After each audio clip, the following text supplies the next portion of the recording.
Hi, this is Natalia and Julia, and we're going to talk about the implementation of play and learning through play in the early childhood education context. Our project is inspired by the following quote by Huyala, Fonsen, and Ello, stating that the meaning of play and child-centeredness are emphasized in the curriculum, but they have not yet been implemented properly. Hence, we've created this video where we provide practical examples of implementing learning through play. We hope that you find the information practical, but also inspiring and encouraging to help you to bring the curriculum and theory to real life. For this video project, we have conducted a study where we examine how to implement learning through play, focusing on the teacher's role and the role of the learning environment in provoking playful activities. Our main objective is to build a bridge between curricula and practice by emphasizing the pedagogical value of play and providing you with some implementation ideas of how to enhance learning opportunities through play. To answer the questions, we performed a literature review to collect information about play in early childhood education and carried out a small-scale ethnographic research. We will start by introducing the relevant guidelines from the National Core Curriculum for Early Childhood Education and Care. Next, outline the theory and the key concepts. Then, present the context of our research, share our findings, and finally, reveal some conclusions. The Finnish curriculum explicitly emphasizes the role of children's play in early childhood, its importance in children's development, learning, and well-being, and its pedagogical value. Some of the mentioned benefits of play include learning the rules of the community, developing the skill to regulate emotions, and taking the viewpoints of others into account. The guidelines state that the role of the personnel is to acknowledge the significance of play on children's well-being and learning, to support its development with a systematic and goal-oriented approach, and to observe and document children's play to help to plan subsequent activities according to children's interests and experiences.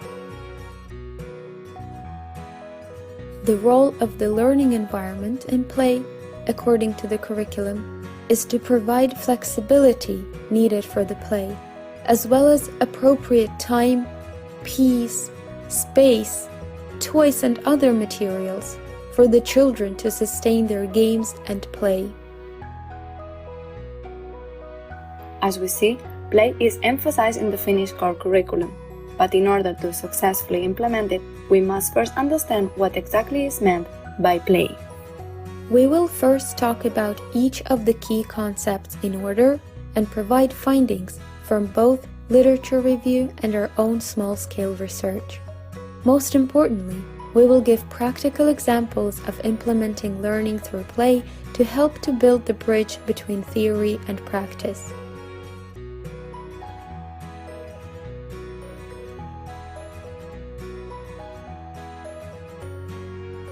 Play is a universal and fundamental phenomenon existing across all cultures, at least everywhere where children's daily lives have been studied. So, what exactly does play mean? What is the definition? Well, the definition of play is complex, and it has many perspectives and interpretations, which are culturally dependent. The classic theories, such as of Piaget and Vygotsky, also contributed to our understanding of children's development and play. For example, Piaget described play as primarily an assimilation process, through which children learn by relating their new experiences to their existing schemas and construct an understanding of the world around them. He believed that by observing children's play, an adult could better understand children's thinking and evaluate the children's development. Piaget asserts that peer play cultivates children's moral development and forms their concepts of fairness and equity. Another classic, Vygotsky, emphasizes in his theory the role of play on the development of self-regulation skills through learning to follow rules. According to Bergen, Vygotsky stated that there is no such thing as play without rules, no matter what type of play it is. By reviewing more recent research, we are able to present some of the commonly agreed criteria for recognizing and identifying children's play. Like so, play can be defined by being incompletely functional, in other words, having no extrinsic goals, being spontaneous, intentional, enjoyable, and voluntary. Additionally, play differs structurally from a serious activity, such as by exaggeration, is repeated but flexible, and is performed when there is no prevailing stress. According to various authors, play requires children's active engagement and imagination. Many studies categorize children's play into 3 types: free play, teacher-guided play, and teacher-directed play. We will go over each of these types as they form the theoretical framework of our project. Similarly to play, the term free play is defined differently in different sources. The characteristics of free play often overlap with the criteria of play. Nevertheless, free play can be characterized as being child-initiated, child-directed, and fully controlled by the child. It is spontaneous, fluid, and can flexibly develop and change its direction according to child's current interests. Thus, in the free play, the teacher has a passive role. According to literature, free play tends to be more commonly pretend or sociodramatic in nature, including acting out different roles and events, either imaginary or realistic. The teacher-guided play is often initiated by an adult with a clear structure and learning goals. However, like free play, teacher-guided play is also child-directed, meaning that the child controls the direction of the play. The teacher actively participates in the play by joining the play, commenting children's discoveries, asking open-ended questions, or presenting new ways to explore the available materials. Unlike the previous 2 types of play, the teacher-directed play is entirely controlled by the teachers, is highly structured, and follows a rigid set of rules. The outcomes of the play are predetermined. Thus, the children's role is passive in following direct instructions, such as in playing board games or card games. Despite providing its own pedagogical benefits, this type of play, by its definition, limits children's autonomy, which is emphasized in the national core curriculum, and thus is not as commonly practiced in the preschool where we performed our observations. In our study, we will be focusing on the free play and the teacher-guided play. Now, how do you define learning environment? Well, according to the National Core Curriculum for Early Years Education, the learning environment refers to facilities, location, communities, practices, and equipment, which includes physical, social, and psychological dimensions. The Finnish regulation for early years education states that the learning environment must be development-oriented, healthy, safe, and accessible. Its goal is to support children's growth, learning, and interactions. Our research is done in the form of ethnographic observations, where we recorded and analyzed audio and video materials as well as photographs of children's play in a private English-speaking preschool in Finland. This preschool follows the Finnish curriculum and is inspired by Reggio Emilia approach and project-based learning. During the time of the observations, the main topic of the group was food. We have recorded and analyzed a total of 5 play scenarios, 2 of them related to exploring the ways of measuring food, and the other 3 were playing with the food in the home corner. The measurement exploration play include 1 free play and 1 teacher-guided play. For both types of play, the teacher has set up the learning environment by placing various food, traditional and digital scales, and different measurement equipment, such as cups and cylinders, on the table. During the free play, children familiarize themselves with the new tools and explore the ways of measuring solids and liquids. And in the teacher-guided play, the focus was on how to use a scale, how to read, or to compare the weight of different objects. The home corner play observations consisted of 1 free play and 2 teacher-guided play situations. The first observation at the home corner was done during free time. The home corner is always set up with certain items like food, cutlery, plates, cups, and other toys. Since at the time being the ongoing project was related to food, the children chose to set up a restaurant for themselves. In the free play, the children did not have a clear roles. They often changed from customers to staff, and one of them insisted to be a dog, so the other one had to prepare some food for the dog too. There was no structure on the play, and the children were sometimes leaving to play something else and then coming back at the home corner.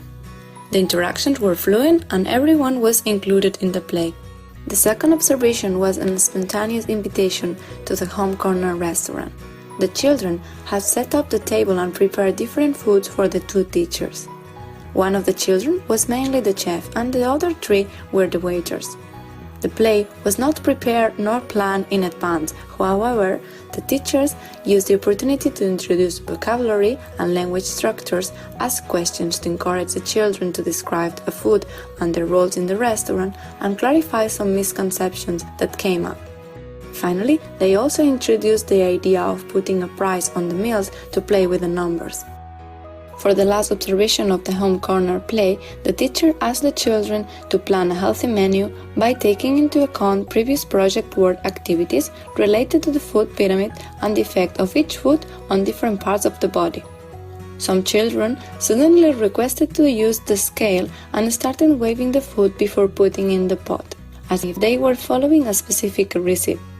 Others set up the table and started serving the food for the teachers while describing the benefits of each food on the body. If they couldn't remember, they went to check that information from the wall display that they made the day before. And if they couldn't find the exact ingredient, they would ask the teacher to look it up and add it to the wall later. In the end, the teacher asked the children the price of the different meals, and the children seemed to be very excited about coming up with different prices for the meals and counting the money. According to the literature, free play can promote both academic skills, such as mathematical, language, and literacy skills, and so-called soft skills, such as socio-emotional, self-regulation, and conflict resolution skills. Our own research findings showed that in free play, the development of soft skills prevail over academic skills.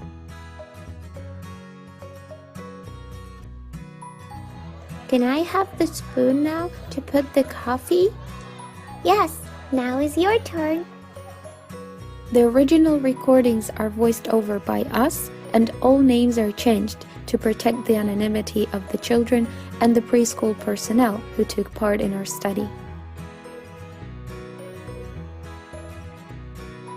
This finding is supported by other studies suggesting that guided play is more efficient in supporting learning goals and exploring new materials. Indeed, our observation revealed that during free play, children did not acquire knowledge of how to use the scales when weighing food, but rather focused on the self-expression and creativity through decorating their trays and containers.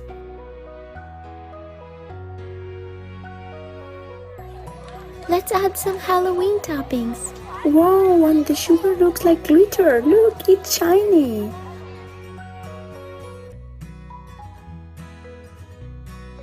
Here is another example of soft skill development and process, where children resolve a conflict and reflect on their morals and equity during free play.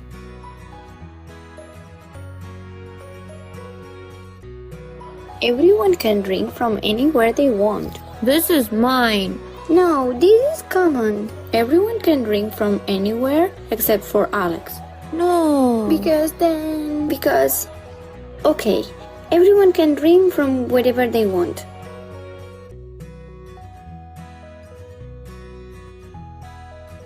Our observations also captured the process of exploring the cultural norms and habits through pretend play.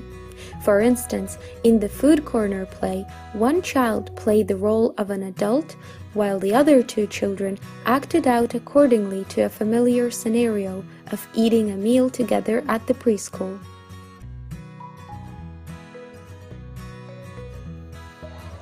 If you don't like it, it's okay, but at least you should try it.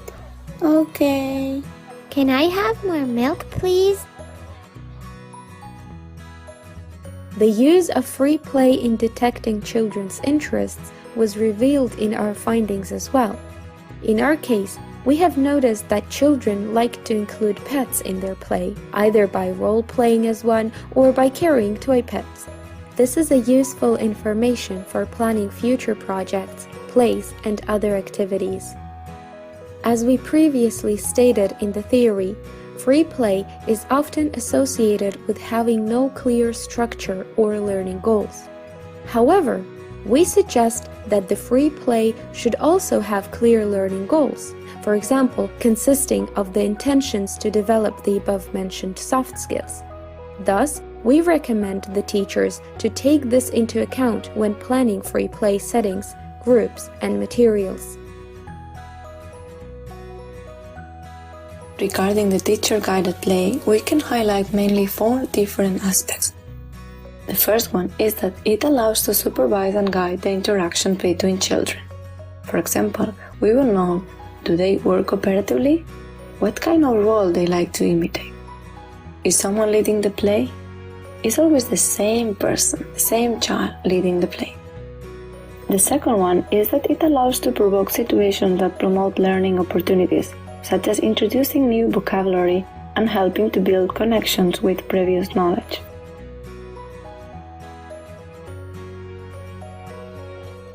Oh, I'm so sorry, I don't eat fish.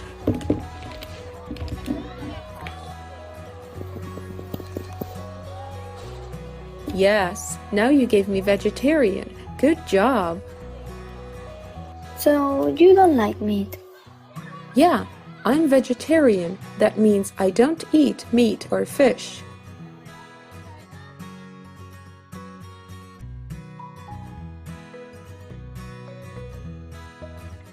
The teacher-guided play also allows evaluation of the learning process of the child. I cooked veggie soup for you. Did you know that carrots are good for your sight? And finally, it also allows to correct misconceptions when they appear. Can we use that clock that weighs food? Oh, do you mean the scale?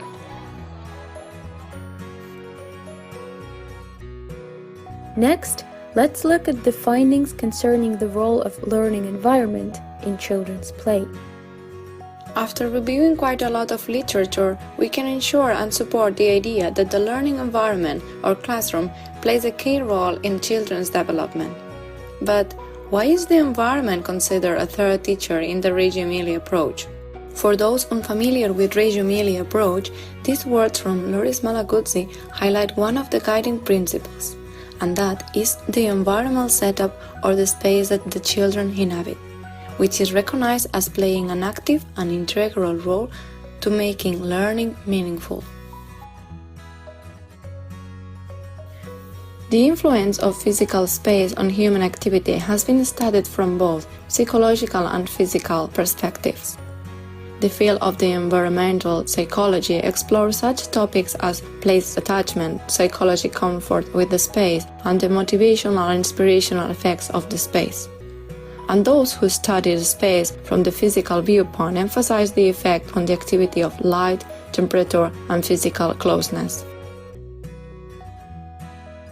From the literature applied to the learning spaces, we can extrapolate some general patterns, and now we are gonna go through them.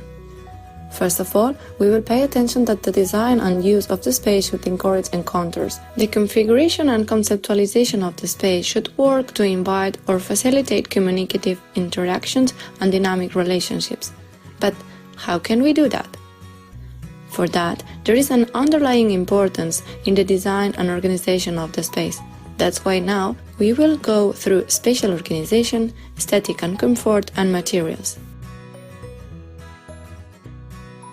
If we talk about the spatial organization, the quality of the play depends in part on how well the centers are organized internally and in relation to each other over the layout of the room. Visual portions help to define the play centers, with bookshelves, curtains, and other materials helping to divide the indoor space. Play duration and intensity improve when the partitions are used following an open plan design. Centers likely to elicit more quiet play, such as a book corner or small manipulative objects areas, would be located some distance from the large motor blocks or dramatic areas. Flexibility is a key aspect in early childhood education room. The group of learners should be able to move freely from playing or working in groups to working independently, such as reading or drawing. Finally, we will pay attention to the concept of the centeredness, emphasizing the principle of socio-constructivism. Spaces must combine co-learning and co-constructive of knowledge. Within the classroom, this means avoiding the message that the room has a front or privileged space. And outside the classroom, it means promoting connection between both environments. Spaces should be only centered on learning.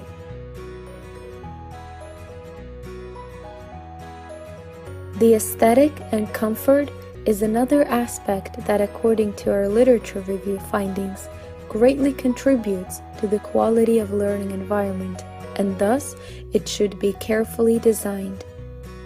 Discomfort has been shown to make a compelling distraction to learning.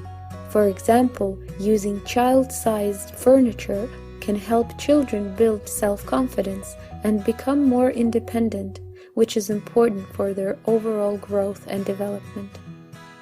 For the early childhood setting, the recommendations for aesthetic are to create a calm, well-organized, well-maintained, and homely spaces.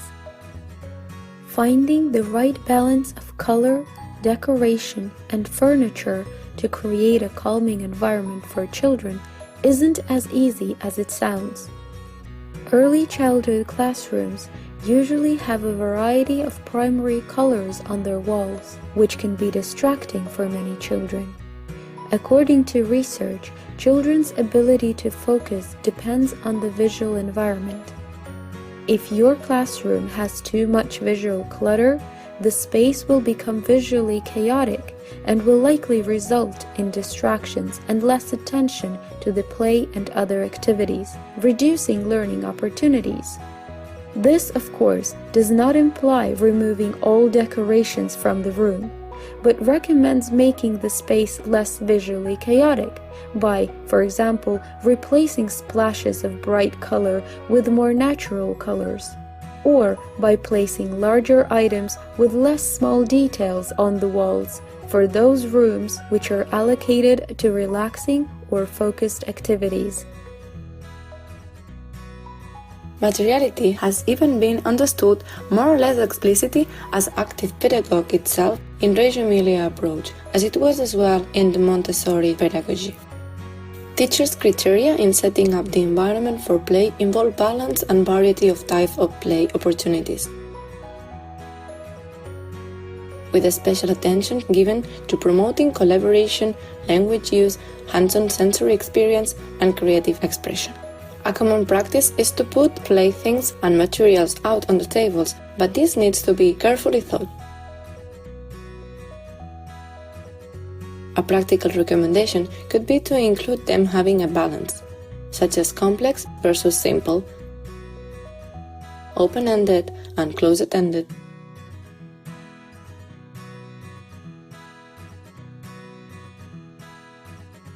Consideration also needs to be given to the degree of realism versus symbolic abstraction in the materials, and how many children can engage this material. Effective learning materials need to be related to real life, as children like to feel that they are part of the real world.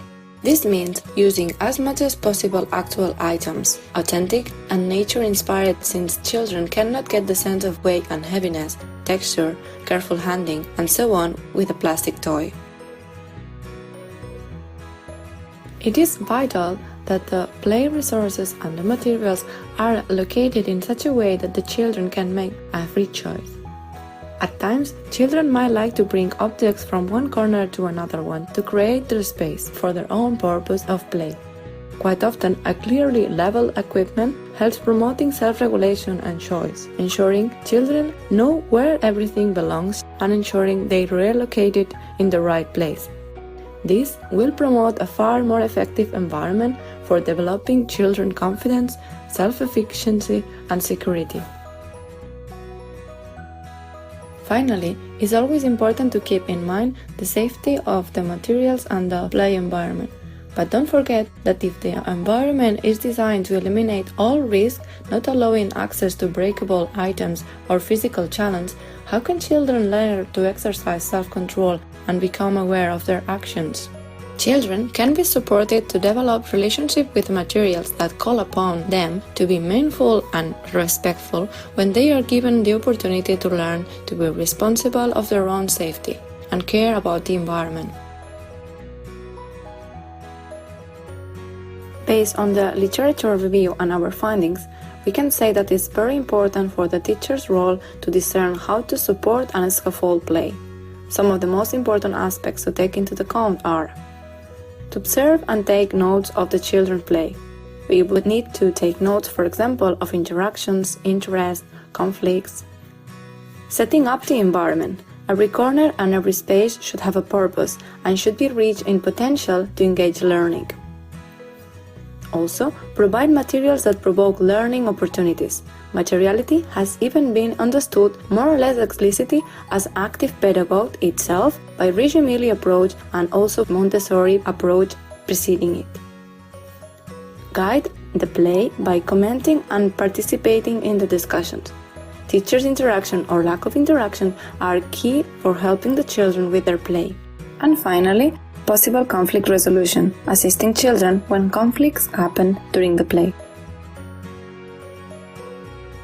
As we have previously shown, the learning environment can greatly influence children's play. Based on our research, we conclude that the learning environment should support children's autonomy, social interactions, creative explorations, and self-expression. Contemporary theories and research informed by the Reggio Emilia approach recognize and value the environment as a third teacher. A Reggio Emilia approach involves maintaining a delicate balance between providing structure and encouraging children's free exploration. The perspective of viewing the learning environment as the third teacher can help to emphasize its importance in early childhood education, play, and learning. It is also worth noting that the learning environment is flexible and directly interacts with the children's group. Hence, it must adapt to the continuously changing needs and interests of the children. In addition to understanding children's interests and motivations, it is necessary to consider equity when setting up the environment. As teachers, we must design the space to make it welcoming for every child, to take into account accessibility for those with individual needs, and to consider family and community backgrounds in order to provide each child with equal learning and playing opportunities. We strongly recommend the teachers to regularly evaluate the learning environment of their early childhood centers. Here, we present you 2 practical sources for performing the evaluation. The first consists of 4 basic questions. Why am I displaying these materials and for whom? What image of the child does the display communicate? Does the display honor children's voices and work? How can the walls invite active participation and learning on the part of the children as well? These questions are good to keep in mind each time when modifying the learning environment. The second recommended source is a much more detailed early childhood environment rating scale consisting of a total of 35 items, which are divided into 6 subscales.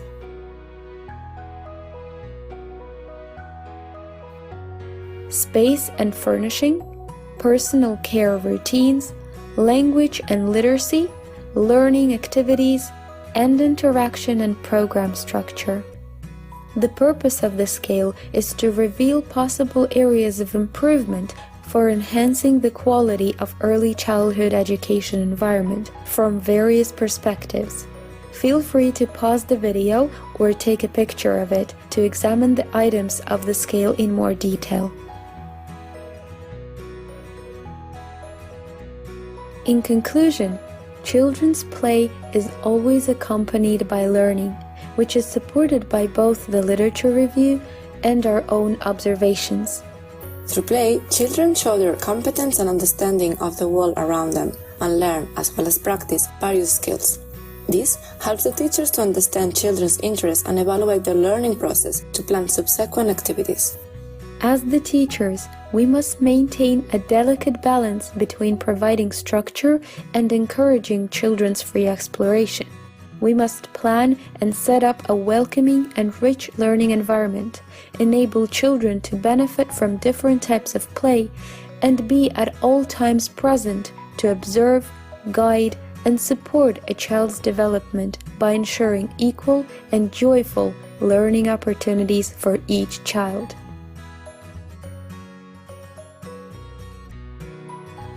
Thank you for watching our video. We would also like to thank the children and the adults from the preschool where we performed our observations for participating in our study, and another daycare which will remain anonymous for providing some of the photographs.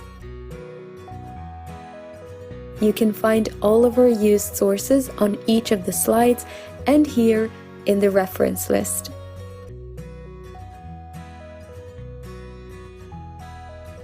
Thank you!